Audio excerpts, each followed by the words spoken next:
الغرب ممنوع توصل لهم المساعدات. اليوم وصلنا لمركز الايواء في القنيطره، والمفاجاه اننا ممنوعون من التصوير، والمجتمع المدني ممنوع من منح المساعدات الا اذا قدر يوفر الاعانات ل 500 اسره، اي ما يعادل 2500 فرد.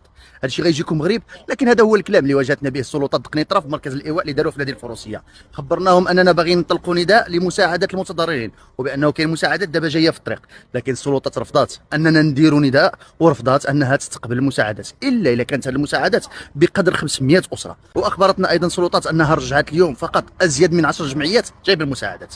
جيت لهنا القنيطره بعد ما وصلوني مئات ديال النداءات باش نشوفوا لجهه الناس الغرب المتضررين، لكن على عكس السلطات في الشمال، السلطات هنا رافضه اي تدخل، والمساعدات الموجهه للمتضررين كنظن انها توجه للناس الشاون والحسيمه اللي مازال ما وصلت لهم المساعدات. اما بخصوص هذا المركز وناس الغرب فنتمنى ان الدوله تقد بهم وما نسمعوش الناس كيبكيو كيف كيوصلونا في الفيديوهات. حتى سعد كان جا عندي من كازا حتى لهنايا، كنا دايرين باش غادي نقدموا هنايا المساعدات.